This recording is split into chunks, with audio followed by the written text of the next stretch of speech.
ആദ്യം തന്നെ ഈ അൾത്താരയിൽ വന്ന് അമ്മ മാതാവിൻ്റെ പ്രത്യക്ഷീകരണത്തിന് സാക്ഷിയാക്കി മാറ്റിയതിന് അമ്മയ്ക്കും ഈശോയിനും കോടാനുകോടി നന്ദി. എൻ്റെ പേര് അൻവിക, ഞാൻ എറണാകുളത്തു നിന്ന് വരുന്നു. ഞാൻ ആദ്യമായിട്ട് ഉടമ്പടി എടുത്തത് 2004 ഡിസംബർ 20-നാണ്. ആക്ച്വലി ആദ്യമായിട്ട് ഇവിടെ വരുമ്പോൾ എനിക്ക് കൃപാസനത്തിനെ പറ്റി ഒരു ഐഡിയ ഇല്ലായിരുന്നു. എൻ്റെ ചേച്ചി, എൻ്റെ വീട്ടുകാർ പറഞ്ഞുകൊണ്ട് മാത്രമാണ് ഞാൻ ഉടമ്പടി എടുത്തത്. പിന്നെ ഉടമ്പടി ഒരു ട്രാക്കിലൊക്കെ ആകാൻ ഒരു 3 മാസത്തോളം എടുത്തായിരുന്നു. ഞാൻ ആദ്യം ചെയ്തത് 5:30 പ്രത്യക്ഷീകരണ പ്രാർത്ഥന ചൊല്ലണമല്ലോ, അപ്പോൾ അത് കറക്റ്റ് 5 ഒക്കെ ആകുമ്പോഴേ ഉണർന്ന് ഞാൻ ചൊല്ലുമായിരുന്നു. പിന്നെ എനിക്ക് പത്രം കൊടുക്കാൻ ഭയങ്കര ഇഷ്ടമായിരുന്നു. അപ്പോൾ അത് 2 കാര്യങ്ങളാണ് ഞാൻ ഫസ്റ്റ് ചെയ്തത്. പിന്നെ ഞാൻ പറഞ്ഞല്ലോ, ഉടമ്പടി കുറച്ച് ഓക്കെ ആയി കഴിഞ്ഞപ്പോഴത്തേക്കും എനിക്ക് ഒരുപാട് അനുഗ്രഹങ്ങൾ കിട്ടിത്തുടങ്ങി. അതിൽ മെയിനായിട്ടും എനിക്ക് പറയാനുള്ളത് എൻ്റെ ആധാർ കാർഡിൻ്റെ ഒരു കറക്ഷനെ പറ്റിയാണ്. ആക്ച്വലി എൻ്റെ നെയിം ആദ്യം അൻവിക എന്നല്ലായിരുന്നു, വേറൊരു പേരായിരുന്നു. അപ്പോൾ ഉടമ്പടി എടുക്കുന്നതിന് കുറേ കാലം മുമ്പ് തന്നെ ഞാൻ ഈ പേര് മാറ്റിയായിരുന്നു. അങ്ങനെ ഗസറ്റിലൂടെ എൻ്റെ പേരെല്ലാം പബ്ലിഷ് ചെയ്ത് പുതിയ പേരൊക്കെ ആയിട്ട് വന്നിട്ടുണ്ടായിരുന്നു. പക്ഷേ പ്രശ്നം എന്നാന്ന് വെച്ചാൽ അത് കഴിഞ്ഞിട്ട് ഇതങ്ങോട്ട് മാറ്റി കിട്ടുന്നില്ല. പുതിയ ഡോക്യുമെൻറ്റ്സിൽ, അതായത് എൻ്റെ ബർത്ത് സർട്ടിഫിക്കറ്റ് മുതൽ അങ്ങോട്ട് കിടക്കുക എല്ലാം മാറ്റാനായിട്ട്. അപ്പം ഞാൻ ഓരോ തവണ ഇത് കറക്ഷന് ചെല്ലുമ്പോഴും ഇവരെന്നെ റിജക്റ്റ് ചെയ്ത് വിടുമായിരുന്നു. പിന്നെ ആധാറിൻ്റെ അതായത് സൈറ്റിൽ നിന്നും ഒക്കെ എനിക്ക് റിജക്ഷനാണ്. അതായത് എങ്ങനെ പറയണമെന്ന് വെച്ചാൽ രജിസ്റ്റർ, അതായത് കറക്ഷൻ അപ്ലൈ ചെയ്യത്തില്ലേ, അത് സൈറ്റിൽ പോലും രജിസ്റ്റർ ആവത്തില്ലായിരുന്നു. അങ്ങനെ നടന്ന് ഞാൻ ലിറ്ററലി മടുത്തു പോയായിരുന്നു. ഞാൻ തന്നെ അക്സെപ്റ്റ് ചെയ്തു, ഇനി എനിക്കൊരു പേരോ ഒന്നുമില്ല, ഡ്രൈവിംഗ് ലൈസൻസോ പാസ്പോർട്ടോ അങ്ങനെ ഒന്നും എടുക്കാൻ പറ്റത്തില്ല. അങ്ങനെ ഇപ്പോൾ ഉടമ്പടി എടുത്ത് 1 ഇയർ ആയപ്പം അമ്മ മാതാവിന് എല്ലാ കാര്യങ്ങളും ചെയ്ത് കൊടുക്കാൻ പറ്റുമല്ലോ, അതെനിക്ക് ഉറപ്പായിട്ടും അറിയാവുന്ന കാര്യങ്ങളാണ്. അപ്പം ഞാൻ വിചാരിച്ചു എന്നാൽ പിന്നെ ഇത് ഉടമ്പടിയിൽ നിയോഗങ്ങളിൽ മെൻഷൻ ചെയ്യാമെന്ന്. അങ്ങനെ ഞാനിത് മെൻഷൻ ചെയ്തു. അതായത് അമ്മേൻ്റെ ആധാർ കാർഡ്, മെയിനായിട്ടും ആധാർ കാർഡാണ് മാറ്റേണ്ടത്. അവിടെ നിന്നാണ് എല്ലാം സ്റ്റാർട്ട് ചെയ്യേണ്ടത്. അതായത് നമ്മുടെ bank details, birth certificate, ration card, അങ്ങനെയുള്ള എല്ലാം അങ്ങോട്ട് കിടക്കുക. അപ്പം ഞാനിത് ഉടമ്പടിയിൽ വെച്ചു. പിന്നെ ഡെയിലി ബ്രെഡ് പ്രെയറിൽ അച്ഛൻ ഡോക്യുമെൻറ്റ്സ് സബ്മിറ്റ് ചെയ്യാൻ ഇടയ്ക്ക് പറഞ്ഞിട്ടുണ്ടായിരുന്നു. അപ്പോൾ അതിൽ ഞാനിത് എടുത്തിട്ട് പ്രാർത്ഥിച്ചിട്ടുണ്ടായിരുന്നു. പിന്നെ ഉപ്പിട്ട് പ്രാർത്ഥിച്ചിട്ടുണ്ടായിരുന്നു. അങ്ങനെ ഇതെല്ലാം പ്രാർത്ഥിച്ച് കഴിഞ്ഞ് ഒരു 80 ഡേയ്സ്, അതായത് ഈ ഒരു മാർച്ചിലാണ് ഞാൻ അത് നിയോഗത്തിൽ വെക്കുന്നത്. നിയോഗത്തിൽ വെച്ചിട്ട് 80 ഡേയ്സ് ആയപ്പോൾ തന്നെ ഞാൻ ആക്ച്വലി ഒരു നൈറ്റിൽ എന്തോ ചെയ്തുകൊണ്ടിരുന്നപ്പോൾ എനിക്കൊരു മെസ്സേജ് വന്നു, ഡിയർ അൻവിക എന്നിട്ട് ആധാറിൻ്റെ സൈറ്റ്. ഞാൻ ശരിക്കും പറഞ്ഞാൽ ഞെട്ടിപ്പോയി. കാരണം ഒരു ഇമ്പോസിബിൾ എന്ന് പറഞ്ഞാൽ ഇമ്പോസിബിളായിട്ടുള്ള കാര്യമായിരുന്നു അത്. എന്നിട്ട് അത് പിറ്റേ ദിവസം തന്നെ ഞാൻ ചേച്ചി കൊണ്ട് ചെക്ക് ചെയ്യിച്ചു, അത് വെരിഫൈ ചെയ്തു. ഇന്നലെ തന്നെ എൻ്റെ കാർഡ് അവരുടെ ഇതിൽ നിന്ന് ഒഫീഷ്യലി എനിക്ക് വന്നു. അപ്പോൾ എനിക്ക് അമ്മാതാനോട് എത്ര നന്ദി പറഞ്ഞാലും അത് തീരില്ല. അത്രമാത്രം ഞാൻ കടപ്പെട്ടെങ്കിൽ അമ്മയ്ക്ക് ഈശോയ്ക്ക് ഒരുപാട് നന്ദി. പിന്നെ രണ്ടാമത് പറയാനുള്ളത് എൻ്റെ ഫിനാൻഷ്യൽ സ്റ്റാറ്റസിനെ പറ്റിയാണ്. ആക്ച്വലി ഇത് ഉടമ്പടി ഞാൻ വെച്ചിട്ട് പോലും ഇല്ലായിരുന്നു. ആക്ച്വലി ഉടമ്പടിയിൽ വെച്ചിട്ട് പോലും ഇല്ലായിരുന്നു ഈ ഒരു ഫിനാൻഷ്യലി ഉള്ള കാര്യം. ഉടമ്പടി എടുത്ത് ഞാൻ പറഞ്ഞല്ലോ, ഒരു 3-4 മാസം കഴിഞ്ഞപ്പോൾ പോലെ ഞാൻ കറക്റ്റായിട്ട്, എനിക്ക് ഉടമ്പടി പെർഫെക്റ്റ് ആകണമെന്ന് ഭയങ്കര നിർബന്ധമാണ്. കറക്റ്റ് കൊന്ത ചൊല്ലണം, ഉടമ്പടി ധ്യാനം കറക്റ്റായിട്ട് കേൾക്കണം, ഒക്കെ എനിക്ക് കറക്റ്റായിട്ട് ചെയ്യണം, ഭയങ്കര നിർബന്ധമാണ്. അപ്പോൾ ഇതൊക്കെ ചെയ്ത് തുടങ്ങി കഴിഞ്ഞപ്പോൾ തന്നെ ഉണ്ടല്ലോ, എൻ്റെ ഫിനാൻഷ്യലി ഉള്ള കാര്യം ഞാൻ തന്നെ എനിക്ക് ഞെട്ടിപ്പോയി. പണ്ട് എനിക്ക് കിട്ടിക്കൊണ്ടിരുന്ന ആ ഒരു ലെവലിനേക്കാൾ ഒരു 4 ടൈംസാണ് കൂടുതൽ. അതായത് ലൈഫേ മുഴുവൻ മാറിപ്പോയിട്ടുണ്ടായിരുന്നു. അപ്പം ഉടമ്പടി വെച്ചിട്ട് പോലും ഇല്ല. അപ്പോൾ അതും എനിക്ക് വലിയൊരു അനുഗ്രഹമായിട്ട് ഫീൽ ചെയ്തിട്ടുണ്ട്. അമ്മയ്ക്കും ഈശോയ്ക്കും ഒരുപാട് നന്ദി. ആൻഡ് നെക്സ്റ്റ് എന്ന് പറഞ്ഞാൽ എനിക്ക് കുറച്ച് കൺഫ്യൂഷൻ ഉണ്ട് അന്നത്തെ കരിയർ റിലേറ്റഡ് ആയിട്ട്. ഞാൻ ഇടയ്ക്ക് കുറച്ചാൾ PSCയുടെ കോച്ചിങ് അങ്ങനെയൊക്കെ പോയിട്ടുണ്ടായിരുന്നു. പിന്നെ എൻ്റെ ഒരു പാഷൻ എന്ന് പറഞ്ഞാൽ എനിക്ക് ആക്ടിങ്, മോഡലിങ് ഇതൊക്കെ ആയിട്ടാണ് എനിക്ക് താല്പര്യം. പക്ഷേ എന്നാലും എനിക്കോട്ട് മെയിനായിട്ട് ചൂസ് ചെയ്യാനായിട്ട് എന്തോ ഒരു കോൺഫിഡൻസ് അല്ല, എവിടെയോ ചെറിയൊരു ബുദ്ധിമുട്ടുണ്ടായിരുന്നു. ശരിയാകുമോ, സെറ്റാകുമോ, അങ്ങനത്തെ. അപ്പം എന്താണെന്ന് വെച്ചാൽ ഞാൻ കൊച്ചിയിലോട്ട് ഷിഫ്റ്റ് ചെയ്ത്, അതിന് അമ്മ മാത്രമാണ് അതിൻ്റെ ഒരു റീസൺ എന്ന് പറഞ്ഞാൽ. കറക്റ്റ് കരിയർ ചൂസ് ചെയ്ത് അപ്പോൾ കൊച്ചിയിലോട്ട് ഷിഫ്റ്റ് ചെയ്തു. ഞാൻ എൻ്റെ കാര്യങ്ങളൊക്കെ ഇപ്പോൾ കറക്റ്റായിട്ട് സ്റ്റാർട്ട് ചെയ്തിട്ടുണ്ട്. അങ്ങനെ ഒരുപാടൊന്നും ആയിട്ടില്ല എങ്കിൽ കൂടിയും കഴിഞ്ഞ ദിവസം ഒരു ഷൂട്ടുണ്ടായിരുന്നു, അത് കറക്റ്റായിട്ട് ചെയ്തു. അപ്പോൾ മെയിനായിട്ട് ഷിഫ്റ്റ് ചെയ്യുക എന്നുള്ളതിനും എനിക്കത്ര ഇതായിട്ട് പറ്റുന്നില്ലായിരുന്നു. ഒറ്റയ്ക്ക് നടക്കുന്ന ഒരു കാര്യമേ അല്ലായിരുന്നു. അപ്പോൾ അത് അമ്മ എനിക്ക് കറക്റ്റായിട്ട് ഗൈഡ് ചെയ്ത് എന്നെ കറക്റ്റ് ഒരു കംഫർട്ടബിൾ പ്ലേസിലാണ് എന്നെ കൊണ്ടെത്തിച്ചത്. കറക്റ്റ് എനിക്കൊരു PG ഒക്കെ സെറ്റാക്കി തന്നു. അവിടെ എൻ്റെ റിംഗ് ലൈറ്റും കാര്യങ്ങളും എനിക്ക് കറക്റ്റ് യൂസ് ചെയ്യാം. പിന്നെ അവിടുത്തെ ആൾക്കാരാണെങ്കിലും ഭയങ്കര ഫ്രണ്ട്ലി. ഞാൻ ധ്യാനത്തിനൊക്കെ വരുമ്പോൾ എന്നെ താഴത്തെ അങ്കിളാണ് രാവിലെ 5:30 കൊണ്ടുവിടുന്നത്, വൈറ്റിലെല്ലാം കൊണ്ടുവിടുന്നത്. അപ്പോൾ ഭയങ്കര ഫ്രണ്ട്ലിയാണ് ആൾക്കാർ. എന്തുണ്ടെങ്കിലും എനിക്ക് ജസ്റ്റ് എൻ്റെ ഫാമിലി പോലെ നിൽക്കുന്ന കുറച്ച് ആൾക്കാരെയാണ് കിട്ടിയത്. അവിടെ നല്ല ഫ്രണ്ട്സും ഉണ്ട്. പിന്നെ നെക്സ്റ്റ് പറയാനുള്ളത് രോഗസൗഖ്യത്തെ പറ്റിയാണ്. എനിക്ക് കഴിഞ്ഞ ഒരു 5 ഇയേഴ്സായിട്ട് മൈഗ്രെയിൻ ഉണ്ടായിരുന്നു. മൈഗ്രെയിൻ എന്ന് പറഞ്ഞാൽ നല്ല സിവിയർ ആയിട്ടുള്ള മൈഗ്രെയിൻ ആയിരുന്നു. അതായത് ലൈറ്റ് പറ്റത്തില്ല, സൗണ്ട് പറ്റത്തില്ല. എന്തെങ്കിലും പ്രോഗ്രാമിനൊക്കെ പോയി കഴിഞ്ഞാൽ എനിക്ക് ലാസ്റ്റ് ടൈമിൽ തലയൊക്കെ കറങ്ങി ഭയങ്കര സീനാകുമായിരുന്നു. ഛർദ്ദിക്കാൻ വരും. പിന്നെ സ്ക്രീൻ ടൈം കൂടുതലായതുകൊണ്ട് അതാണല്ലോ മെയിനായിട്ടും. അപ്പോൾ സ്ക്രീനിൽ നോക്കാൻ പറ്റില്ലെന്ന് പറഞ്ഞാൽ എൻ്റെ ഒരു കാര്യങ്ങളും നടക്കത്തില്ല. അപ്പം എനിക്ക് ഭയങ്കര ബുദ്ധിമുട്ടായിരുന്നു. അപ്പോൾ ഇതിങ്ങനെ പോയി ഞാൻ മരുന്നൊക്കെ മേടിക്കും ഇടയ്ക്ക്, തൈലം യൂസ് ചെയ്യും, പക്ഷേ എന്നാലും ഇച്ചിരി എവിടെയൊക്കെയോ ഒരു ഇത്. അപ്പം ഞാൻ ലാസ്റ്റിൽ എന്നെ അടുത്തെന്ന് വെച്ചാൽ എനിക്ക് ഒട്ടും പറ്റാതായി. കണ്ണ് പകൽ തുറക്കാൻ പറ്റാത്ത അവസ്ഥയായി. കാരണം എൻ്റെ റൂമിൽ 2 സൈഡിലും ജനലുണ്ട്. അതൊക്കെ കംപ്ലീറ്റ് ഞാൻ ക്ലോസ് ചെയ്തിരിക്കുക. കട്ടിയുള്ള കർട്ടൻസൊക്കെ വെച്ച് അതിനടി പുതപ്പൊക്കെ വെച്ച് ഭയങ്കരമായിട്ട് ക്ലോസ് ചെയ്തിരിക്കുക. ഒട്ടും വെട്ടാൻ പറ്റാത്ത അവസ്ഥയല്ല. ലാസ്റ്റ് ഞാൻ വീട്ടിൽ വന്നു. ആദ്യം കണ്ണങ്ങ് ടെസ്റ്റ് ചെയ്തു. ഇനി കണ്ണിൻ്റെ കുഴപ്പമാണോ എന്ന് വെച്ച് കണ്ണ് ഞാൻ ആദ്യം അങ്ങ് ടെസ്റ്റ് ചെയ്തു. അപ്പോൾ കണ്ണ് ടെസ്റ്റ് ചെയ്തപ്പോൾ ഡോക്ടർ പറഞ്ഞു, കൺഫേം പറയും കണ്ണിന് കുഴപ്പമൊന്നുമില്ല, ഇത് മൈഗ്രെയിൻ്റെ ആണെന്ന് പറഞ്ഞു. അങ്ങനെ വീട്ടിൽ പോയത് തന്നെ ഇതുമായിട്ട് ഡീൽ ചെയ്യാനാണ്. പക്ഷേ തിരിച്ച് ആ ഒരു വീക്ക് വീട്ടിൽ എവിടൊക്കെയോ പോയി എന്തൊക്കെയോ ചെയ്ത് തിരിച്ച് നേരെ കൊച്ചിക്ക് പോയിരുന്നു. എന്നിട്ട് എന്നാൽ ഇവിടെ വന്ന് ഡോക്ടറിനെ കാണിക്കും. ഇവിടെ എനിക്ക് അങ്ങനെ ഇതുവരെ ഒരു കേസ് വന്നിട്ടില്ല, ഹോസ്പിറ്റലിൽ കാണിക്കേണ്ട ഒരു കേസ്. പിന്നെ എനിക്കങ്ങ് മനസ്സ് ഭയങ്കരമായിട്ട് വിഷമിച്ചു. എൻ്റെ ഫ്രണ്ടിനോടും പറഞ്ഞിട്ട് എനിക്കൊരു അപ്പോയിൻമെൻറ്റ് എടുക്കണമെന്ന് ഹെൽപ്പ് ചെയ്യണം. അവനും അനങ്ങിയിട്ടില്ല. എനിക്ക് ഭയങ്കരമായിട്ട് വിഷമം വന്നു, ഒട്ടും പറ്റുന്നില്ലായിരുന്നു. ലാസ്റ്റിൽ ഞാൻ എന്നാ ചെയ്തു എന്ന് വെച്ചാൽ ഞാൻ ഉടമ്പടി ധ്യാനം അറ്റൻഡ് ചെയ്തു. എനിക്ക് എല്ലാ രോഗസൗകര്യങ്ങളും കിട്ടിയിട്ടുള്ളത് ഉടമ്പടി ധ്യാനത്തിലൂടെയാണ്. എല്ലാ ദിവസവും ഞാൻ ഉടമ്പടി ധ്യാനം കൂടും, എല്ലാ ദിവസവും. അതിനായിട്ട് ഞാൻ ടൈം മാറ്റി വെക്കും. ഡെയിലി ബ്രെഡും അതുപോലെ തന്നെ വേറൊരു കാര്യമാണ് ഡെയിലി ബ്രെഡ്. എനിക്ക് ഒരുപാട് കൈവിട്ട് പോകുന്ന അവസരങ്ങളിൽ എനിക്ക് അച്ഛൻ്റെ ഡെയിലി ബ്രെഡിൽ കൂടെ തന്നെയാണ് രോഗസൗകര്യം കിട്ടിയിട്ടുള്ളത്, അല്ലാതെ മെഡിസിൻ വഴി എനിക്ക് കിട്ടിയിട്ടേ ഇല്ല. അപ്പം ഈ ഒരു മൈഗ്രെയിൻ്റെ കേസ് വരുമ്പോൾ ഞാൻ 5-6 ദിവസം ഞാൻ കണ്ടിന്യൂസ് ആയിട്ട് ഉടമ്പടി ധ്യാനം കൂടി. എനിക്ക് വിശ്വസിക്കാൻ പറ്റുന്നില്ല, അത് എങ്ങനെ പോയി എങ്ങോട്ട് പോയി എന്ന് പോലും എനിക്കറിയത്തില്ല. ഞാൻ സാക്ഷ്യങ്ങളിലൊക്കെ മാത്രമേ ഇങ്ങനത്തെ കാര്യങ്ങളൊക്കെ ഞാൻ കേട്ടിട്ടുള്ളത്. കാരണം ഇത്രയും എന്താ പറയുക, പെട്ടെന്നൊരു റിസൾട്ട്. എത്ര 5-6 വർഷമായിട്ട് ഒരു ദിവസം പോലും സമാധാനമായിട്ട് ഉറങ്ങാറുമില്ല. ഞാനും എൻ്റെ സൈഡിൽ നിന്ന് ഒരുപാട് മിസ്റ്റേക്ക് ഉണ്ട്. ഞാനും 3 മണി 4 മണിക്ക് ഉറങ്ങും, സ്ക്രീൻ ടൈം കൂടുതൽ, സ്പെക്സ് യൂസ് ചെയ്യത്തില്ല, അതിന് പ്രൊട്ടക്ഷൻ ഡോക്ടർ ഒന്നും ചെയ്യത്തില്ല. എന്നിട്ട് ഈ പറഞ്ഞ പോലെ വെറും 6 ദിവസം കൊണ്ട് എൻ്റെ മൈഗ്രെയിൻ കംപ്ലീറ്റ് ആയിട്ട് പോയി. എനിക്ക് ലാസ്റ്റ് ടൈമിൽ റോഡൊന്ന് ക്രോസ് ചെയ്യാൻ പോലും പറ്റില്ല, കണ്ണിലോട്ട് വെട്ടമൊക്കെ കയറി ആ കൂടെ സീൻ. അങ്ങനെ വെറും 6 ഡേയ്സ് കൊണ്ട് കംപ്ലീറ്റ് ആയിട്ട് പോയി. അത് കഴിഞ്ഞും ഞാൻ ഈ പറഞ്ഞതുപോലെ ലേറ്റായിട്ട് ഉറങ്ങും, എന്തൊക്കെ എഗനിസ്റ്റായിട്ട് ചെയ്യുക അതൊക്കെ ചെയ്യാറുണ്ട് സ്റ്റിൽ. പക്ഷേ ഇതൊന്നും എന്നെ എഫക്റ്റ് ചെയ്യുന്നില്ല. അതെനിക്ക് ഈശോ തന്ന വലിയൊരു ബ്ലെസ്സിങ് ആണ്. ഈശോയ്ക്ക് ഒരുപാട് നന്ദി. പഴയ ഉടമ്പടി ധ്യാനങ്ങൾ എന്നും കൂടും. കാരണം അതാത് ദിവസത്തെ കറക്റ്റ് 11:30 തന്നെ ഞാൻ അറ്റൻഡ് ചെയ്യും. പിന്നെ ബാക്കിയുള്ളതെന്ന് പറഞ്ഞു കഴിഞ്ഞാൽ എല്ലാ ദിവസവും കൂടും. അതായത് ഞാനൊരു എന്താ പറയുക, എണ്ണീച്ച് രാവിലെ എൻ്റെ കുറച്ച് കാര്യങ്ങളൊക്കെ ചെയ്യണം, അതൊക്കെ കഴിഞ്ഞിട്ട് നേരെ ഉടമ്പടി ധ്യാനമാണ് ഞാൻ കൂടുന്നത്. അത് അറ്റൻഡ് ചെയ്ത് കഴിഞ്ഞിട്ടായിരിക്കും എൻ്റെ ബാക്കി കാര്യങ്ങളൊക്കെ ഞാൻ ചെയ്യുന്നത്. മിസ്സാക്കാൻ ചില ദിവസങ്ങളിലൊക്കെ റെയറായിട്ടൊക്കെ മിസ്സായിപ്പോൾ, എന്നാലും അതില്ലാതെ എനിക്ക് എന്തോ പറ്റത്തില്ല, എന്തോ എൻ്റെ ലൈഫിൻ്റെ ഒരു ഭാഗമായിട്ട് മാറിയിരിക്കുക. അപ്പം പിന്നെ നെക്സ്റ്റ് എന്ന് പറഞ്ഞു കഴിഞ്ഞാൽ എനിക്കൊരു ഷൂട്ട് വന്നിട്ടുണ്ടായിരുന്നു. ഞാൻ പറഞ്ഞല്ലോ സോഷ്യൽ മീഡിയ ഫോക്കസ് ചെയ്യുന്ന ആളാണ്. അപ്പം എനിക്കൊരു ഷൂട്ട് ഇടയ്ക്കിടയ്ക്ക് പെയ്ഡ് വർക്കൊക്കെ കിട്ടും, എങ്കിൽ കൂടിയും കൂടുതലായിട്ട് അൺപെയ്ഡ് ആയിട്ടുള്ള കാര്യങ്ങളൊക്കെയാണ് വന്നുകൊണ്ടിരുന്നത്. പെയ്ഡിനും പോകത്തില്ല, അത് വേറെ കാര്യം. കാരണം ഇതൊരു കരിയറായിട്ട് ചൂസ് ചെയ്യാൻ ഒരു ബുദ്ധിമുട്ട് ഇടയ്ക്ക് ഉണ്ടായിരുന്നു. അപ്പോൾ അങ്ങനെ ഇരുന്നപ്പോൾ ഞാൻ പറഞ്ഞല്ലോ ഉടമ്പടി ഞാൻ ഫസ്റ്റ് ടൈം വന്നപ്പോൾ വെച്ച കാര്യമാണ്, എനിക്ക് പെയ്ഡ് ഷൂട്ട്സ് വേണം അമ്മ, അതായത് ഞാൻ പറഞ്ഞിട്ടുണ്ടായിരുന്നു. അപ്പം ഞാൻ പറഞ്ഞല്ലോ ആദ്യത്തെ ഒരു 3 മാസം ഒന്നും ട്രാക്കിലല്ലായിരുന്നു. അപ്പം എനിക്ക് മാത്രമല്ല മെൻ്റലി ഒന്നും ഓക്കെ അല്ല, ബോഡി ഫിറ്റല്ല, കുറേ റീസൺസ് കൊണ്ട് ഒരു ട്രാക്കിലല്ല. അപ്പോൾ എനിക്കൊരു വലിയ ഷൂട്ട് വന്നായിരുന്നു. ആ ഷൂട്ട് ഒരു ടീ ബ്രാൻഡിൻ്റെ ഇടുക്കിയിൽ നിന്ന് വന്നൊരു ഷൂട്ടായിരുന്നു. അത് നല്ലതായിരുന്നു, നല്ലൊരു എമൗണ്ട് പ്ലസ് നല്ല കരിയർ നല്ല രീതിയിൽ പീക്ക് കയറി പോകുന്നതായിരുന്നു. പക്ഷേ ഞാൻ എൻ്റേതായിട്ടുള്ള റീസൺസ് കൊണ്ട് ഞാൻ അത് അറ്റൻഡ് ചെയ്തിട്ടില്ലായിരുന്നു. ഞാൻ അങ്ങോട്ട് ഡേറ്റൊക്കെ മാറ്റി. പിന്നെ അവർക്കും അനക്കമില്ല, എനിക്കും അനക്കമില്ല, അവരവരുടെ വഴിക്കും പോയി. എനിക്കും അങ്ങനെ ഒരു പോയെന്നുള്ളൊരു നഷ്ടബോധം അങ്ങനെയൊന്നും ഇല്ലായിരുന്നു ആ ഒരു സമയത്ത്. പിന്നീട് എനിക്ക് മനസ്സിലായത് അമ്മ തന്ന വലിയൊരു അനുഗ്രഹമായിരുന്നു. ഉടമ്പടി എടുത്ത് ആദ്യത്തെ പുതുക്കൽ കഴിഞ്ഞ് കിട്ടിയതായിരുന്നു. ആ ഒരു 90 ഡേയ്സ് കംപ്ലീറ്റ് ആയി കഴിഞ്ഞപ്പോൾ എനിക്ക് കിട്ടിയതായിരുന്നു. അപ്പോൾ ഞാനത് അമ്മ മാതാവിനോട് ക്ഷമ ചോദിക്കുന്നു. എനിക്കിത് പറയാതിരിക്കാൻ പറ്റത്തില്ല. കാരണം അത്രയും വലിയ ഉടമ്പടി ഞാനത് അറ്റൻഡ് ചെയ്തിരുന്നെങ്കിൽ എനിക്ക് ആദ്യം ഈ ഒരു കാര്യം പറഞ്ഞ് എൻ്റെ അമ്മ മാതാവിനെ ഈശോനെ എനിക്ക് മഹത്വപ്പെടുത്താൻ പറ്റുമായിരുന്നു. അപ്പോൾ അതിന് ഞാൻ ക്ഷമ ചോദിക്കുന്നു.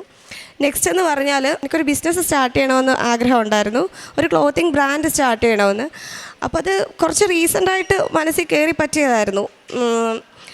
അപ്പം അതിനായിട്ടുള്ള ഫണ്ട് എനിക്കറിയത്തില്ല അതെങ്ങനെയൊക്കെ വന്ന് സെറ്റായി എന്ന്. അത് പെട്ടെന്ന് തന്നെ സെറ്റായി കിട്ടി. അപ്പോൾ ഒരു ഡിസംബറൊക്കെ ആകുമ്പോഴത്തേക്കത് സ്റ്റാർട്ട് ചെയ്യാനായിട്ട് അതിൻ്റെ കാര്യങ്ങളൊക്കെ എങ്ങനെയാണ് ചെയ്യേണ്ടത് എടുക്കേണ്ടതെന്നൊക്കെ ഞാൻ നോക്കിയെല്ലാം സെറ്റ് ചെയ്ത് വെച്ചിരിക്കുകയാണ്. അപ്പം ഇതല്ലാതെ ഒരുപാട് അനുഗ്രഹങ്ങളുണ്ട് പറയുവാനുള്ള. റീസെൻ്റായിട്ട് ഞാൻ ഐഫോൺ എടുത്ത് എനിക്ക് ഞങ്ങൾക്ക് ഒന്നും അമ്മയോട് ചോദിക്കട്ടെ, ചില കാര്യങ്ങളൊക്കെ മനസ്സിൽ കാണുന്നത് തന്നെ എങ്ങോട്ട് നടക്കും, ഞാൻ ഷോക്കായി പോകും. ഒരുപാട് കാര്യങ്ങളുണ്ട് അങ്ങനെ. എനിക്കത് എടുത്ത് പറയാൻ ചിലപ്പം എല്ലാം ഒന്നും പറ്റത്തൊന്നുമില്ല. എങ്കിൽ കൂടി ഒരുപാട് കാര്യങ്ങൾ അമ്മ മാത്രമല്ല കേട്ടോ, ഈശോയുടെയും രണ്ടുപേരും ഈക്വലി എനിക്ക് ഒരുപാട് ഇമ്പോർട്ടൻസും ഒരുപാട് സ്നേഹവും തരുന്നുണ്ട്. എനിക്ക് പല കാര്യങ്ങളും കൂടി മനസ്സിലാക്കാൻ സാധിച്ചിട്ടുണ്ട്. പ്രേക്ഷിത പ്രവർത്തനം എന്ന് പറയുമ്പോൾ ഞാൻ പത്രം കൊടുക്കാറുണ്ട്. പത്രം ഞാൻ ഇവിടെ എപ്പോൾ വന്നാലും ഞാൻ മിക്കവാറും പകലൊക്കെ മിക്കവാറും ഫ്രീ ആയിരിക്കും. എപ്പോഴും വൈകിട്ടൊക്കെ മാത്രമേ ഉള്ളൂ വർക്ക് ചെയ്യണ ടൈം. അപ്പോൾ എപ്പോഴും മിക്ക ദിവസങ്ങളിലും ഫ്രീ എവിടെ വെള്ളം പോകാൻ എങ്ങനെ. അപ്പോൾ മിക്കവാറും ഞാൻ ഇവിടെ വരും കുറച്ച് നേരം ഇവിടെ ഇരിക്കും. ആട്ട് പോകുമ്പോൾ പത്രം മേടിച്ചിട്ട് പോകും. ഉടമ്പടി പുതുക്കുമ്പോൾ കിട്ടുന്നതല്ല, എക്സ്ട്രാ ഒരു 5, 7, 8 അങ്ങനെ പോകും. ഒരു മൂഡ് അനുസരിച്ച് ചിലപ്പോൾ 10 അത് കൂടുതലൊക്കെ ഞാൻ മേടിക്കും. എന്നിട്ട് ഞാനത് കൊടുക്കും, എല്ലാവർക്കും കൊടുക്കും. ഇനിഷ്യൽ സ്റ്റേജസിലൊക്കെ ഞാൻ അമ്മ മാതാവിനെ പരിചയപ്പെടുത്തി കൊടുക്കുമായിരുന്നു പത്രം കൊണ്ട്. പിന്നെ എനിക്ക് അനുഗ്രഹങ്ങളൊക്കെ കിട്ടാൻ തുടങ്ങിയ പിന്നെ ഞാൻ ഒരുപാട് ടൈം സ്പെൻഡ് ചെയ്ത് അത് അവരെ പറഞ്ഞ് മനസ്സിലാക്കി. ഒരാളോട് സംസാരിച്ചിട്ടുണ്ടെങ്കിൽ അത് അവരുടെ മനസ്സിലൊരു സ്പാർക്കാക്കി കൊടുക്കുന്നിടം വരെ സംസാരിച്ചിട്ടാണ് ഞാനിത് കൊടുക്കുന്നത്. അപ്പോൾ അങ്ങനെ ഒരുപാട് പേർക്ക് ഞാൻ കൊടുത്തിട്ടുണ്ട്, ഒരുപാട് പേർക്ക്. അതുപോലെ തന്നെ എനിക്ക് ഇൻസ്റ്റാഗ്രാമിൽ ഞാൻ അമ്മയ്ക്കായിട്ട്, എനിക്ക് അമ്മ ഒരുപാട് ഇഷ്ടം, അമ്മ ഈശോയും. സോ ഞാനൊരു പേജ് തന്നെ സ്റ്റാർട്ട് ചെയ്തിട്ടുണ്ട് അവർക്ക് വേണ്ടിയിട്ട്. അതിലിപ്പോൾ 26K ഫോളോവേഴ്സ് ഉണ്ട്. ആൻഡ് ആ ഒരു പേജ് സ്റ്റാർട്ട് ചെയ്ത് അതിലൊക്കെ മെയിനായിട്ട് ഇടുന്നത് എന്നാന്ന് വെച്ചാൽ ഞാൻ സാക്ഷ്യങ്ങൾ മുറിച്ചിടും, എഡിറ്റ് ചെയ്തിടും. പിന്നെ ഈശോയുടെ വചനങ്ങൾ, ഈശോയുടെ ബാക്ക്ഗ്രൗണ്ടൊക്കെ ഇട്ട് ടെക്സ്റ്റ് ഫോണ്ട് എല്ലാം സെറ്റ് ചെയ്ത് എഡിറ്റ് ചെയ്ത് ടൈം നല്ല രീതിയിൽ സ്പെൻഡ് ചെയ്ത് ഞാനിടും. പിന്നെ ഉടമ്പടി ധ്യാനങ്ങൾ ഞാൻ അറ്റൻഡ് ചെയ്യുമല്ലോ. അപ്പോൾ അതിൽ ആൾക്കാർക്ക് ചെറിയ ഒരു 30 സെക്കൻഡ്സ് അല്ലെങ്കിൽ ഒരു 2 മിനിറ്റ്സ് കൊണ്ട് ആ കേൾക്കുന്ന ആൾക്കൊരു എന്തെങ്കിലുമൊക്കെ ഒരു ചേഞ്ച് വരണമല്ലോ. അപ്പോൾ അതനുസരിച്ച് ഞാനത് എഡിറ്റ് ചെയ്ത് എല്ലാ ദിവസവും ചെയ്യുന്ന കാര്യങ്ങളാട്ടോ. ഞാനൊരു കുറേ സമയം ഞാൻ ഇതിനായിട്ട് മാറ്റി വെക്കാറുണ്ട് എൻ്റെ ലൈഫിൽ. അപ്പോൾ ഇത്രയും അതൊക്കെ ചെയ്യും ഞാൻ ആ പേജിലൂടെ. അതായത് മെയിനായിട്ടും അറിഞ്ഞവരെ ആഴപ്പെടുത്താനും അറിയാത്തവരെ അറിയിക്കാൻ വേണ്ടിയിട്ടുമാണ് ഞാൻ ഈ ഒരു പേജ് സ്റ്റാർട്ട് ചെയ്തിരിക്കുന്നത്. പിന്നെ എന്നാന്ന് വെച്ചാൽ അപ്പോൾ ഒരു ദിവസം ഞാൻ ഇവിടെ കൃപാസനത്തിൽ വന്നപ്പോൾ ഞാനൊരു വീഡിയോ ഷൂട്ട് ചെയ്തിട്ടുണ്ടായിരുന്നു. ഇവിടെ ഫുൾ നടന്ന് എല്ലാം ഷൂട്ട് ചെയ്തെടുത്ത് അതിന് വോയിസ് ഓവറൊക്കെ കൊടുത്ത് അത് എഡിറ്റ് ചെയ്ത് ഒരു 45 to 1 മിനിറ്റുള്ള വീഡിയോ ആണ്. 1 മിനിറ്റുള്ള വീഡിയോ ഷൂട്ട് ചെയ്തെടുത്ത് ഞാനത് എൻ്റെ ഈ അമ്മയുടെ പേജിൽ ഞാൻ ഇട്ടു. എന്നിട്ട് ഞാൻ നൈസായിട്ട് ഇടയ്ക്ക് ബൂസ്റ്റ് ചെയ്ത് കൊടുക്കുന്നുണ്ടായിരുന്നു. അങ്ങനെ ചെയ്ത് കൊടുത്ത് എനിക്കൊരാഗ്രഹം ഉണ്ടായിരുന്നു. ഒരിക്കലും ഞാൻ എക്സ്പെക്റ്റ് ചെയ്തില്ല. ഒരു 1 മില്യൺ ഒക്കെ ആകുമ്പോൾ എനിക്കൊരു സാക്ഷ്യം പറയാൻ പറ്റുമോ അമ്മ, എനിക്കതിനുള്ള ഇതുണ്ടോയെന്ന് എനിക്ക് അറിയത്തില്ല ആക്ച്വലി. അപ്പം ഞാനതിങ്ങനെ ആഗ്രഹിച്ചിട്ടുണ്ടായിരുന്നു. അപ്പം അൺഎക്സ്പെക്റ്റഡായിട്ടാണ് ഞാൻ ബൂസ്റ്റ് ചെയ്യും കേട്ടോ, അത് മണി സ്പെൻഡ് ചെയ്താണ് ചെയ്യുന്നത്. അങ്ങനെ ഒരു 700K ആയപ്പോൾ തന്നെ എനിക്ക് സാക്ഷ്യം പറയാൻ, അതായത് ഒരു 1 വീക്ക് മുമ്പ് തന്നെ. അപ്പോൾ എനിക്കത് ഭയങ്കരമായിട്ട് അത് ഞാൻ 1 മില്യണാണ്, 300K കൂടെ കിടപ്പുണ്ടല്ലോ. അപ്പം അത് ഞാൻ പെട്ടെന്ന് ബൂസ്റ്റ് ചെയ്തു. ഒരു 7,500 റുപ്പീസ് പെട്ടെന്ന് ഒരു 3-4 ദിവസം കൊണ്ട് ഞാനത് ബൂസ്റ്റ് ചെയ്ത് 1 മില്യൺ ആക്കിയിട്ടാണ് ഇപ്പോൾ ഇനി സാക്ഷ്യം പറയാൻ നിൽക്കുന്നത്. പിന്നെ പ്രേക്ഷിത ആ പേജിൽ കൂടെ എനിക്ക് ഒരുപാട് കാര്യങ്ങൾ ചെയ്യാൻ പറ്റിയിട്ടുണ്ട്. ഒരുപാട് പേര് ഉടമ്പടി എടുത്തിട്ടുണ്ട്. ഞാൻ ഒരുപാട് പേര് എന്നോട് ചോദിച്ചും പറഞ്ഞും ഞാൻ അവരെ ഗൈഡ് ചെയ്തും പിന്നെ ഓൺലൈനായിട്ട് ഉടമ്പടി എടുപ്പിച്ചിട്ടുണ്ട്. അതുപോലെ തന്നെ പ്രാർത്ഥിക്കാൻ പറയുന്നുണ്ട് ഒരുപാട്. എൻ്റെ എല്ലാ വീഡിയോ അടിയും വരും, പ്രെയർ റിക്വസ്റ്റും കാര്യങ്ങളൊക്കെ വരും. പിന്നെ അതിൽ നിന്ന് ഫിനാൻഷ്യൽ സപ്പോർട്ട് ഞാൻ ചെയ്തിട്ടുണ്ട്. പിന്നെ ഒരുപാട് പേർക്ക് കൊന്ത അങ്ങനത്തെ കുറേ സാധനങ്ങളൊക്കെ മേടിച്ച് കൊടുത്തിട്ടുണ്ട്. എന്താണ് എന്നെ കൊണ്ട് പറ്റുന്ന മാക്സിമം ഞാൻ ഒരു പേജിൽ തന്നെ പ്രേക്ഷിതം ഞാൻ ചെയ്യുന്നുണ്ട്. കൊന്ത ചൊല്ലും എല്ലാ ദിവസവും. പിന്നെ ബൈബിളൊക്കെ വായിക്കും, കേൾക്കും. പിന്നെ ഞാൻ മെയിനായിട്ടും ഉപവാസം എടുക്കും. വെനസ്ഡേയ്സിലാണ് ഉപവസിക്കുന്നത്. ആ ഉപവസിക്കുന്ന ദിവസം തന്നെ ഞാനാണെങ്കിൽ ഹോസ്പിറ്റൽ വിസിറ്റും ചെയ്യും. എല്ലാ ആഴ്ചയിലും ഹോസ്പിറ്റൽ വിസിറ്റ് മസ്റ്റായിട്ട് ഞാൻ ചെയ്യും. ആ സെയിം ഡേ തന്നെയാണ് ഞാൻ പൊതിച്ചോറും കൊടുക്കും. ഞാൻ ഹോസ്റ്റലായതുകൊണ്ട് ഞാൻ ഒരു എക്സ്ട്രാ 2, അതായത് എൻ്റെ ലഞ്ച് പ്ലസ് ഒരു 2 ലഞ്ച് എക്സ്ട്രാ ഞാൻ വിളിച്ച് പറയും. അപ്പോൾ അവരതെനിക്ക് തരും. അങ്ങനെ 3 വെച്ചിട്ട് ഞാൻ എല്ലാ ആഴ്ചയിലും കൊടുക്കും. കാരണം ഞാൻ ഒറ്റയ്ക്ക് ബസ്സിലൊക്കെ അല്ലേ പോണേ. അപ്പോൾ അതുകൊണ്ട് എനിക്ക് അതുകൊണ്ടാണ് ഞാനൊരു 3 ഒതുക്കിയത് ആക്ച്വലി. അപ്പോൾ ആ 3 വെച്ച് ഞാൻ എല്ലാ ആഴ്ചയിലും കൊടുക്കും. ഇത് കൊടുത്തിട്ട് കറക്റ്റായിട്ടുള്ള ആൾക്കാരെ കണ്ടുപിടിച്ച് കൊടുക്കും. അതുപോലെ തന്നെ ഈ സംസാരിക്കുമല്ലോ നമ്മൾ ആശുപത്രിയിൽ പോകുമ്പോൾ, അവർക്കാണ് ശരിക്കും പറഞ്ഞാൽ ഏറ്റവും കൂടുതൽ അമ്മ ഈശോനെയും പറ്റി ആവശ്യമുള്ള ആൾക്കാർ. ഞാൻ ഒരുപാട് സമയം സ്പെൻഡ് ചെയ്ത് അവരെ അമ്മ ഈശോയെ പറ്റി അവർക്ക് കേൾക്കാനും കൂടുതൽ താല്പര്യം. കാരണം അവരുടെ സിറ്റുവേഷൻ അങ്ങനെയുള്ള ഒരു സിറ്റുവേഷൻ ആയിരിക്കും. ഹോസ്പിറ്റലിൽ അഡ്മിറ്റായി ഇരിക്കുന്ന ആ ഒരു സാഹചര്യം അവർക്കാണല്ലോ ഏറ്റവും കൂടുതൽ അമ്മ ആവശ്യമുള്ള സമയം. അപ്പോൾ അവർക്ക് മാക്സിമം ഞാൻ ടൈം സ്പെൻഡ് ചെയ്ത് ഞാൻ മാസങ്ങളോളം അവിടെ അഡ്മിറ്റായിട്ടുള്ള ആൾക്കാരുണ്ട്. ചില അമ്മച്ചിമാരൊക്കെ ഉണ്ട്, അവർക്കൊക്കെ ഞാൻ ചിലപ്പോൾ ബൈബിളൊക്കെ വായിച്ചു കൊടുക്കും. എല്ലാം അവിടെ ഇരുന്ന് ബൈബിളൊക്കെ വായിച്ചു കൊടുക്കും. അപ്പം ഇതാണ് എൻ്റെ പ്രെയർ ലൈഫ്. ധ്യാനം കറക്റ്റായിട്ട് അറ്റൻഡ് ചെയ്യും, എല്ലാ ദിവസവും കൂടും. പിന്നെ അത്രയൊക്കെയാണ്. പിന്നെ എനിക്ക് മെയിനായിട്ടും പറയാനുള്ളത് ഇതൊക്കെ എനിക്ക് മെറ്റീരിയലായിട്ട് കിട്ടിയ നേട്ടങ്ങളാണ്. അതിലുപരി എനിക്ക് അമ്മ മാതാവിൻ്റെ ഈശോയുടെയും പ്രൊട്ടക്ഷൻ ഭയങ്കര ഹെവി പ്രൊട്ടക്ഷൻ, മാത്രമല്ല ഗൈഡൻസ്. ഞാൻ എവിടെ പോയാലും കാണും. ഇപ്പം ഞാനൊരു ഓട്ടോയിൽ കയറുവാണെങ്കിൽ അപ്പം കാണും അതിനകത്തൊരു മാതാവ്. ഇപ്പം തന്നെ സാക്ഷ്യം പറയാൻ വന്ന സമയത്ത് 2 കൃപാസന മാതാവിനെ കണ്ട്. അതുപോലെ മഴവില്ല്, ഞാൻ ഒരുപാട് തവണ മഴവില്ല് കണ്ടിട്ടുണ്ട് അമ്മയുടെ പ്രസൻസ്. പിന്നെ മെഴുകുതിരിയിൽ ഒരുപാട് തവണ എൻ്റെ അമ്മ മാതാവ് എൻ്റെ മെഴുകുതിരിയെ വന്നിട്ട് ഒരുപാട് തവണ വന്നിട്ടുണ്ട് മെഴുകുതിരിയിൽ. മഴവിൽ ഞാൻ ആക്ച്വലി ഒരു സ്ഥലത്ത് പോയിട്ട് മനസ്സൊക്കെ ഒരു ഒട്ടും ഓക്കെ അല്ലാത്ത സമയങ്ങളിലാണ് ഈ മഴവിലൊക്കെ കാണുന്നത്. അപ്പോൾ വലിയ മഴവിൽ ഒരു തവണ ഞാൻ ഞെട്ടിപ്പോയി കണ്ടപ്പോൾ 2 മഴവിൽ ഒരുമിച്ച്. അത് മനസ്സ് ഒരുപാട് വിഷമിച്ചിരുന്നൊരു സമയത്ത് ഹോപ്പൊക്കെ പോയി. ഇടയ്ക്കൊക്കെ അങ്ങനെയൊക്കെ വരും, റെയറായിട്ടൊക്കെ. അപ്പോൾ ആ ഒരു സമയത്ത് എപ്പം മൈൻഡ് ഡള്ളായി പോകുന്നുണ്ടോ അപ്പോഴൊക്കെ എനിക്ക് എന്നെ എന്താ പറയുക മൈൻഡ് മാറ്റിത്തരും. ഞാൻ പറയില്ലേ ഹെൽത്ത് വൈസ് ആണെങ്കിൽ എപ്പോഴെങ്കിലുമൊക്കെ ഡൗൺ ആയി പോയിട്ടുണ്ടെങ്കിൽ ഇതുപോലെ ഡെയിലി ബ്രെഡിൽ അച്ഛൻ്റെ ബ്ലെസ്സിങ്, ആ ഒറ്റ ബ്ലെസ്സിങ് മതി. ശരിക്കും പറഞ്ഞാൽ ഒരു മരുന്നിൻ്റെ ആവശ്യമില്ല. അപ്പോൾ അങ്ങനെ കുറേ കാര്യങ്ങൾ. പിന്നെ ഞാൻ പറഞ്ഞില്ല ഹോസ്റ്റലിൽ വെച്ചിട്ട് എനിക്കൊരു തവണ ഫുഡ് പോയ്സൺ അടിച്ചിട്ടുണ്ട്. അത് വിട്ടുപോയി ഞാൻ പറയാൻ. ഫുഡ് പോയ്സൺ അടിച്ചിട്ട് സംഭവം അങ്ങ് സീരിയസ് ആയിപ്പോയി. ഉപ്പും ഇതൊക്കെ വെച്ചിട്ടായിരുന്നു ഞാൻ അഡ്ജസ്റ്റ് ചെയ്തു, കുറച്ചൊക്കെ പിടിച്ച് ചെയ്യുന്നായിരുന്നു. പക്ഷേ അതൊന്ന് കുറഞ്ഞപ്പോഴത്തേക്കും സംഭവം കൈ വിട്ടുപോയി. പിന്നെ 2-3 ആശുപത്രിയൊക്കെ കയറി ഇറങ്ങി ലാസ്റ്റിൽ അഡ്മിറ്റായി ഞാനങ്ങ്. അപ്പം എനിക്ക് കുറേ ടെസ്റ്റും കാര്യങ്ങളൊക്കെ തന്നിട്ടുണ്ടായിരുന്നു. കുറേ ടെസ്റ്റും കാര്യം. അങ്ങനെ ലാസ്റ്റിൽ ഇത് കുറയാതെ വന്നപ്പോൾ ഡോക്ടർ എന്നോട് പറഞ്ഞു എനിക്ക് സ്റ്റോൺ ആയിരിക്കും. കാരണം യൂറിൻ്റെ ഇത് വന്നപ്പോൾ ഉണ്ടല്ലോ എനിക്ക് RBC ആണെങ്കിൽ 25 ഒക്കെ അതിലുണ്ടായിരുന്നു. ഞാനാണല്ലോ യൂറിൻ കൊടുത്തത്, ഞാൻ കണ്ട റെഡ് കളറിലാണ്. പിന്നെ വൊമിറ്റൊക്കെ ചെയ്ത് സീനായിരിക്കുന്നുണ്ട്. എനിക്ക് പ്രത്യേകിച്ച് ഒരു അനക്കമൊന്നും ഇല്ലായിരുന്നു. അപ്പോൾ ഇത് റിസൾട്ട് അൾട്രാസൗണ്ട് ചെയ്യണമെന്നൊക്കെ പറഞ്ഞു. ലാസ്റ്റിൽ ഞാൻ അവിടെ ഉപ്പും അതൊക്കെ ഇട്ട് ഞാൻ അൾട്രാസൗണ്ട് ചെയ്യാൻ പോയി. അതിന് റിസൾട്ട് കിട്ടിയപ്പോൾ ഞാൻ ഞെട്ടിപ്പോയി. എനിക്ക് ഒരു കുഴപ്പമില്ല. ശരിക്കും ഞാൻ സാക്ഷ്യങ്ങളിൽ മാത്രമേ, മറ്റുള്ളവർ പറഞ്ഞ് മാത്രമാണ് ഇങ്ങനത്തെ കാര്യങ്ങൾ കേട്ടുള്ളത്. എനിക്ക് വിശ്വാസം ഒരുപാടുണ്ട്. പക്ഷേ എൻ്റെ ലൈഫിൽ അത് ഇങ്ങനെ വരുന്നത് ആദ്യമായിട്ടാണ്. ഇങ്ങനത്തെ ഒരു മിറാക്കിൾ എന്നൊക്കെ പറയത്തില്ലേ, ലൈക്ക് അങ്ങനെ. അപ്പോൾ ഇതെല്ലാം എനിക്ക് അമ്മ മാതാവിൻ്റെ ഈശോയുടെയും കൃപ കൊണ്ട് മാത്രം കിട്ടിയിട്ടുള്ള കാര്യങ്ങളാണ്. ഇതുവരെ നടന്നിട്ടുള്ള എല്ലാ കാര്യങ്ങളും എൻ്റെ മൃത്തിലുള്ള ഒരു കാര്യങ്ങളും അല്ല, അമ്മ മാതാവിൻ്റെ ഈശോയുടെ 2 പേരെ ഒരുമിച്ചുള്ള ആ ഒരു ഹെൽപ്പ് കൊണ്ടും ഇതുകൊണ്ടുമാണ് ഉണ്ടായിട്ടുള്ളത്.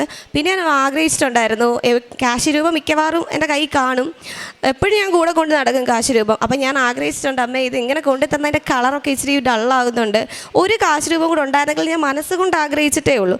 അങ്ങനെ ഇരുന്നപ്പോൾ എൻ്റെ ഹോസ്റ്റലിലുള്ള ഞാൻ 1-2 പേരോട് ചോദിച്ചിട്ടുണ്ട് കേട്ടോ. ഉടമ്പടി ഉഴപ്പിയ 2-3 ടീംസ് ഉണ്ട്.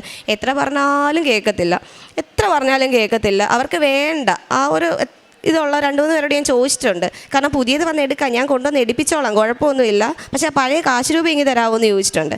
പക്ഷേ സംഭവമൊക്കെ അവരുടെ നിന്ന് പോയി. അപ്പോൾ എനിക്ക് ഭയങ്കര വിഷമം വന്നു. ഞാൻ പിന്നെ ആ ടോപ്പിക്കേ വിട്ടിട്ടുണ്ടായിരുന്നു. എനിക്കങ്ങനെ ആ കാശ് രൂപം കിട്ടി. അപ്പോൾ ഇത്രയും അനുഗ്രഹങ്ങൾ തന്ന അമ്മ മാതാവിനും ഈശോയ്ക്കും കോടാനുകോടി നന്ദി. പിന്നെ ലാസ്റ്റ് ടൈം ഞാൻ ഇവിടെ ഉടമ്പടി പുതുക്കാൻ ഒരു 20 ഡേയ്സ് മുമ്പായിരുന്നു വന്നത്. അപ്പോൾ ഞാൻ ഉടമ്പടി എടുത്തിട്ടൊരു 1.5 ഇയറായി എനിക്ക് അമ്മയെ കിട്ടിയായിരുന്നു. അപ്പം എനിക്ക് ഒരുപാട് സന്തോഷമായിരുന്നു. അത് മാത്രമേ ഉള്ളായിരുന്നു, എനിക്കൊരു മിസ്സിങ് ആയിട്ട് ഉണ്ടായിരുന്നു. അപ്പോൾ ഞാൻ അമ്മയ്ക്ക് കുറേ ഉമ്മയൊക്കെ കൊടുത്തു. അമ്മയ്ക്ക് ഈശോയ്ക്ക് കോടാനുകോടി നന്ദി. എന്നെ ഈ ഒരു പ്രത്യക്ഷീകരണത്തിന് സാക്ഷിയായി ഇങ്ങനെ ഒരു സാക്ഷിയൊക്കെ പറയാനെന്ന് വെച്ചാൽ താങ്ക്. കർത്താവായ ദൈവമാണ് എൻ്റെ ബലം. കലമാൻ്റെ പാദങ്ങൾക്കെന്ന പോലെ അവിടുന്ന് എൻ്റെ പാദങ്ങൾക്ക് വേഗത നൽകി ഉന്നതങ്ങളിൽ അവിടുന്ന് എന്നെ നടത്തുന്നു. ഹബാക്കുക്കിൻ്റെ പുസ്തകം 3-ാം അധ്യായം 19-ാം വചനമാണ്. സ്വന്തം കഴിവിലല്ല, ദൈവത്തിൻ്റെ ശക്തിയിലാണ് ഉടമ്പടി മക്കളെ വിശ്വാസം അർപ്പിച്ച് ഉടമ്പടി ജീവിതം നയിക്കുന്നത്.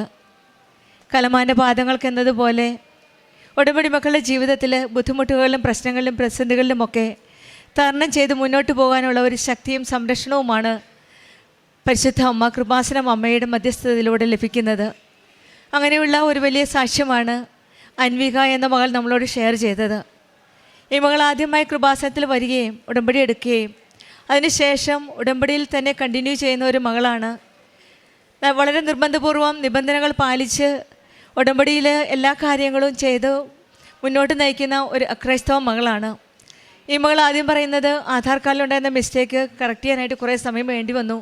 പക്ഷേങ്കിൽ പരിശുദ്ധ അമ്മയുടെ മധ്യസ്ഥതയിലൂടെ ഇടപെടലിലൂടെ ആ കാര്യം പെട്ടെന്ന് സമയച്ചുരുക്കത്തിൻ്റെ അമ്മ ഇടപെടുകയും അത് പെട്ടെന്ന് സാധിച്ചു കൊടുക്കുകയും ചെയ്തുവെന്നാണ്. ഇവിടെ ഇന്ന് വരാനായിട്ടുള്ള ഡേറ്റ് ഫിക്സ് ചെയ്തപ്പോൾ അതിന് വരുന്നതിന് തൊട്ട് മുമ്പ് തന്നെയാണ് ഈ മകൾക്ക് പൂർണ്ണമായിട്ടുള്ള ആധാർ കാർഡ് കയ്യിൽ കിട്ടുക സാധിച്ചത്. പിന്നീട് ഫിനാൻഷ്യൽ സ്റ്റാറ്റസാണ്, അതും അമ്മ തന്നെയാണ് 4 ടൈംസ് ഇൻക്രീസ് എന്നാണ് മകൾ പറയുന്നത്. അതും പരിശുദ്ധ അമ്മയുടെ ഇടപെടലിലൂടെയാണ് ഈ മകൾ സോഷ്യൽ മീഡിയയിൽ വളരെ ആക്റ്റീവാണ്. ആ സോഷ്യൽ മീഡിയ തന്നെയാണ് പ്രേക്ഷിത പ്രവർത്തനത്തിന് വേണ്ടിയിട്ട് വളരെ പ്രയോജനപ്പെട്ടത്. കാരണം ഈ മകൾ സ്വന്തം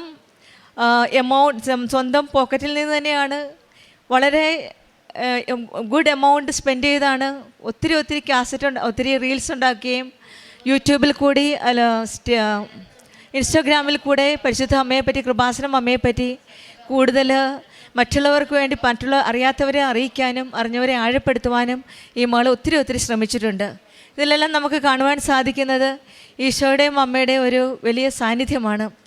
ഈ മകളുടെ ആ തീഷ്ണത മറ്റുള്ളവർക്ക് വേണ്ടി അറിഞ്ഞവരെ അറിയിക്കാനും, കാരണം ഈ മകൾ മറ്റുള്ളവരെ ആരോ പറഞ്ഞാണ് അറിഞ്ഞത്. അതുകൊണ്ട് തന്നെയാണ് ഈ മകൾ അറിയാത്തവരെ അറിയിക്കുവാനും അറിഞ്ഞവരെ ആഴപ്പെടുത്തുവാനുമുള്ള ആ തീഷ്ണതയോടുകൂടിയാണ് പ്രേക്ഷിത പ്രവർത്തനം സ്വന്തം ആഗ്രഹപ്രകാരം ടൈം സ്പെൻഡ് ചെയ്ത് എമൗണ്ട് സ്പെൻഡ് ചെയ്ത് ഈ പ്രാവശ്യവും ജസ്റ്റ് ബിഫോർ ഇവിടെ വരുന്നതിന് തൊട്ട് മുമ്പാണ് ബൂസ്റ്റ് ചെയ്ത് യൂട്യൂബും ഇൻസ്റ്റഗ്രാമൊക്കെ അപ്ലോഡ് ചെയ്ത് അതിൻ്റെയൊക്കെ മണി ഇഷ്ടംപോലെ പൈസ എമൗണ്ട് സ്പെൻഡ് ചെയ്യുകയാണ് പ്രേക്ഷിത പ്രവർത്തനം ചെയ്യുന്നത്. ഇതൊക്കെ ചെയ്യുന്നത് വെറുതെ അല്ല. ഈ മകൾ അടുത്തറിഞ്ഞ ആ അമ്മയുടെ ആ സ്നേഹം മറ്റുള്ളവരെ അറിയിക്കാനാണ്. അറിഞ്ഞ ദൈവത്തെ അറിയാത്തവരെ അറിയിക്കുവാനുള്ള ആ തീഷ്ണതയാണ് ഈ മകൾക്ക് ഇതെല്ലാം ചെയ്യുവാൻ സാധിച്ചത്. നമ്മുടെ ജീവിതത്തിലും പ്രേക്ഷിത പ്രവർത്തനം ഈ മകൾക്ക് കിട്ടിയ രോഗസൗഖ്യവും എല്ലാം ഉണ്ട്. ഇതൊക്കെ കൂടെ നിൽക്കുന്നത് കൃപാസനം അമ്മയുടെ ആ സാന്നിധ്യമാണ്. മഴവില്ലിൽ കൂടെയും മുല്ലപ്പൂവിൻ്റെ ആ സുഗന്ധാഭിഷേകത്തിലൂടെയൊക്കെ പരിശുദ്ധ അമ്മ പറയുകയാണ്, മോളെ ഞാൻ നിൻ്റെ കൂടെയുണ്ടെന്ന്. ഈ മോൾ പറഞ്ഞ് അവസാനിപ്പിച്ചത് ഞാൻ എൻ്റെ അമ്മയെ കൂടുതൽ അടുത്തറിയാൻ സാധിച്ചു എന്നാണ്. എനിക്കൊരു അമ്മയുണ്ട്, കൃപാസനം അമ്മ, എൻ്റെ കൂടെ നിൽക്കുന്ന അമ്മ, എന്നെ കൈപിടിച്ച് നയിക്കുന്ന അമ്മ എന്നാണ് ഈ മകൾ പറയുന്നത്. നമ്മുടെ ജീവിതത്തിലും ഉടമ്പടി മക്കളുടെ ജീവിതത്തിൽ കർത്താവായ ദൈവമാണ് എൻ്റെ ബലമെന്ന് നമുക്കും പറയാനുള്ള കൃപ ലഭിക്കാനായിട്ട് പ്രാർത്ഥിക്കാം. കലമാൻ്റെ പാദങ്ങൾക്ക് എന്ന പോലെ അവിടുന്ന് നമ്മുടെ പാദങ്ങൾക്ക് വേഗത നൽകി ഉന്നതങ്ങളിലേക്ക് ഉയരാൻ നമ്മളെ അനുഗ്രഹിക്കട്ടെ എന്ന് പ്രാർത്ഥിച്ചുകൊണ്ടും അൻവികയ്ക്കും കുടുംബത്തിൽ ലഭിച്ച എല്ലാ അനുഗ്രഹങ്ങളും പ്രത്യേകിച്ചും സോഷ്യൽ മീഡിയ കൂടിയുള്ള ഓരോ പ്രേക്ഷിത പ്രവർത്തനങ്ങളും ദൈവത്തെ അറിയിക്കുവാനും അറിഞ്ഞവരെ ആഴപ്പെടുത്തുവാനുമുള്ള ആ ശ്രമങ്ങളും ദൈവത്തിൻ്റെ അനുഗ്രഹവും കൃപയും എല്ലാം ലഭിച്ച ഈ മകൾക്ക് നമ്മൾക്ക് കരങ്ങളടിച്ച് ദൈവത്തെ മഹത്വപ്പെടുത്താം. അത്യപൂർവ ദൈവാനുഭവങ്ങൾ ഇനി നിങ്ങൾക്കും സ്വന്തം. ഈ യൂട്യൂബ് ചാനൽ ഇതുവരെ സബ്സ്ക്രൈബ് ചെയ്തിട്ടില്ലെങ്കിൽ ഇപ്പോൾ തന്നെ സബ്സ്ക്രൈബ് ചെയ്യുക. ഈ വീഡിയോ ഇപ്പോൾ തന്നെ നിങ്ങളുടെ സുഹൃത്തുക്കൾക്ക് ഷെയർ ചെയ്തുകൊണ്ട് കർത്താവിൻ്റെ പ്രേക്ഷിതരാകുക.